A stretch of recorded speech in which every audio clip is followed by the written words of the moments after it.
उठा उठा सकाळ झाली, संस्था चालकांची दिवाळी आली. महाराष्ट्र सरकारने अशासकीय अनुदानित वरिष्ठ महाविद्यालयातील 5012 सहाय्यक प्राध्यापकांच्या जागा भरायचं ठरवलंय. त्यावेळी देवेंद्र फडणवीस म्हणाले होते की बाबा पारदर्शक प्रक्रिया राहील म्हणून. उच्च व तंत्र शिक्षण मंत्री चंद्रकांत दादा पाटील, जसा आप्पाचा विषय हार्ड आहे पण चंद्रकांत दादांचा विषय मला मॅड वाटतो, का तर यांनी भरती प्रक्रियेसाठी 60-20-20 मॉडेल स्वीकारलं. 60 गुण शैक्षणिक व संशोधन पात्रतेसाठी ठेवले. ह्या 60 गुणांपैकी 17 तर PhD आणि MPhil वाल्याला दिले, पण नेट, सेट आणि JRF वाल्यांना फक्त 5 गुण दिले. हा विषय संपला. पुढचे 20 गुण जे आहे का ते प्रात्यक्षिक आणि मॉक टीचिंगसाठी. त्याच्या पुढचे 20 गुण मुलाखतीसाठी. आता हे गुण संस्था चालक कशा पद्धतीने देतील? ज्या कॅन्डिडेटला सिलेक्ट करायचंय त्याला जास्त गुण द्यायचे आणि ज्याला सिलेक्ट नाही करायचं त्याला कमी गुण देऊन टाकायचं. म्हणजे जो लोकसत्ता 3500 कोटी रुपयाच्या भ्रष्टाचाराचं भाकीत करतोय तो ह्याच प्रकारच्या गोष्टींकडे लक्ष वेधू इच्छितोय. मला तर असं वाटतं हे जे भोंदूबाबाचा प्रकार आहे का तसाच हा प्रकार आहे.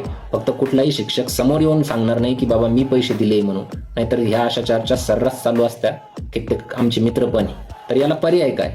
आपल्याच महाराष्ट्र राज्यामध्ये प्राथमिक शिक्षक आणि कनिष्ठ महाविद्यालयाचे शिक्षक यांची भरती प्रक्रिया पवित्र पोर्टलद्वारे होती. मग ते पवित्र पोर्टल किंवा तशा पद्धतीचं एखादं पोर्टल ह्या वरिष्ठ महाविद्यालयांसाठी का नाही?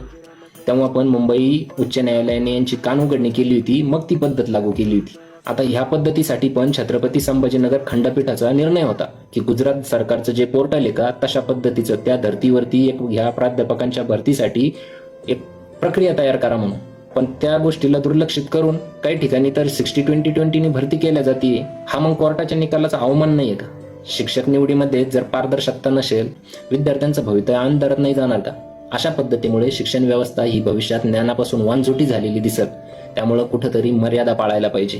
तुटपुंजा पगाराच्या MPSC क्लर्क भरतीसाठी पोरांना परीक्षा घेऊ बेजार करत्या आणि इथं त्यांच्या 2-3 पट पगार असणाऱ्या सहाय्यक प्राध्यापकांची भरती मनमानीप्रमाणे संस्था चालक कसं काय करू शकतात? जोपर्यंत सरकार पद भरतीचे अधिकार मान्यताप्राप्त आयोगामार्फत स्वतःच्या हातात घेत नाही तोपर्यंत तुम्ही पारदर्शकता वगैरे विसरून जा. चंद्रकांत दादा विधानसभेमध्ये विचारताय 2.5 लाख. अरे ऐक ना, एकेका प्राध्यापकांच्या रिक्रुटमेंटला किती घेत